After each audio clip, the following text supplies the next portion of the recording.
మోక్షం పొందిన చంచుల తన భర్త కోసం మళ్ళీ ఎందుకు ప్రార్థించిందో తెలుసా?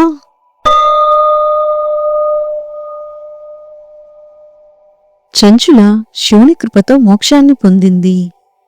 ఆమె కైలాసాన్ని చేరి హిమాలయాల్లోని కదంబవనంలో నివసించసాగింది. అక్కడ ఆమె పార్వతీదేవి ప్రియసఖిగా అనేక దివ్య సంవత్సరాలు సుఖశాంతులతో గడిపింది.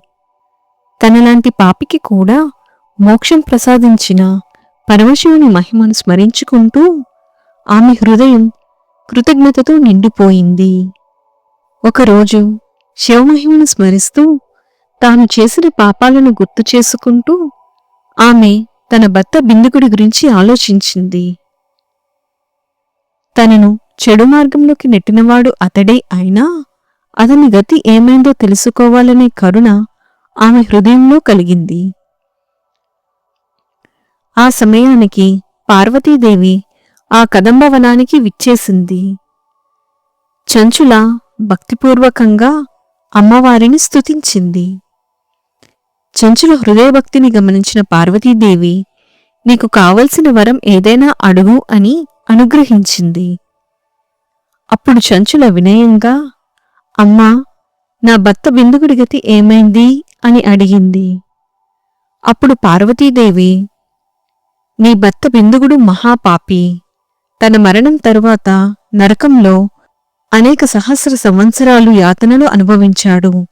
అయినప్పటికీ అతని కర్మ పూర్తిగా క్షీణించలేదు. ఆ తరువాత అతడు బ్రహ్మరాక్షస రూపాన్ని పొందాడు. ఇప్పుడు అతడు భయంకరమైన దేహంతో వింధ్య పర్వత ప్రాంతంలో తిరుగుతున్నాడు అని చెప్పింది.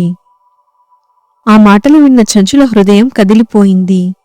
ఆమె కన్నీరుతో అమ్మవారిని ప్రార్థించింది. అమ్మా, అతడు ఎంత పాపి అయినా అతడిని రక్షించే మార్గం ఏదైనా ఉంటే దయచేసి చూపించండి అని ప్రార్థించింది. చంచుల కరుణను చూసిన పార్వతీదేవి సంతోషించింది. నిన్ను చెడు మార్గంలోకి నెట్టింది అతడే, అయినా కూడా నీవు అతని మోక్షాన్ని కోరుతున్నావు. నీ హృదయం ఇప్పుడు పవిత్రమైంది అని పార్వతీదేవి అనుగ్రహించింది. అప్పుడు పార్వతీదేవి తుంబురు మహర్షిని ఆహ్వానించింది. శివుని మహిమను గానరూపంలో కీర్తించే తుంబురుని ఉద్దేశించి చంచుల బిందుగుల పూర్వ వృత్తాంతం అంతా తెలిపి చంచులతో కలిసి వెళ్లి బిందుగుడికి శివపురాణ మహిమను వినిపించుమని ఆజ్ఞాపించింది. పార్వతీదేవి ఆజ్ఞతో చంచుల మరియు తుంబురు మహర్షి దివ్య విమానంలో వింధ్య పర్వతాల వైపు ప్రయాణం ప్రారంభించారు. వింధ్య పర్వతాల్లో బిందుగుడు బ్రహ్మరాక్షస రూపంలో భయంకరంగా తిరుగుతూ ఉన్నాడు. అతని రూపం ఎంతో భయంకరంగా ఉంది. ఎవరూ అతనికి దగ్గరగా రావటానికి ధైర్యం చేయలేకపోయారు. చంచుల అతనిని సమీపించడానికి ప్రయత్నించింది. తుంబురు మహర్షి కూడా అతనిని శాంతింపజేయడానికి యత్నించాడు. కాని బ్రహ్మరాక్షస రూపంలో ఉన్న బిందుగుడు ఎవరినీ సమీపించనీయలేదు. అప్పుడు తుంబురు మహర్షి దివ్యపాశాలతో అతనిని బంధించాడు. అవి సాధారణ తాళ్లు కాదు, దైవశక్తితో నిండిన పవిత్ర బంధనలు. అతనిని అదుపులో ఉంచి తుంబురు మహర్షి శివపురాణ కథలను గానరూపంలో ఆలపించటం ప్రారంభించాడు. ఆ దివ్యగానం వినటానికి ఋషులు, మునులు, గంధర్వులు ఇంకా అడవిలో ఉన్న సమస్త జీవులు సైతం అక్కడికి చేరుకున్నాయి. ఆ ప్రదేశమంతా శివమయమైంది. శివపురాణ గాథలను సంపూర్ణంగా విన్న బిందుగుడు క్రమంగా తన పాపబంధనాల నుండి విముక్తి పొందసాగాడు. బ్రహ్మరాక్షస రూపం తొలగిపోయింది.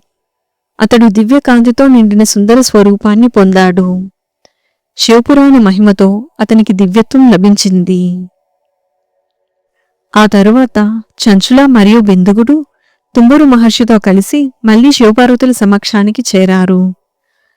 శివపార్వతుల కృపతో వారిద్దరూ శివగణాల్లో స్థానం పొందారు. ఈ కథ మనకు చెప్పేది శివపురాణ మహిమ అపారం.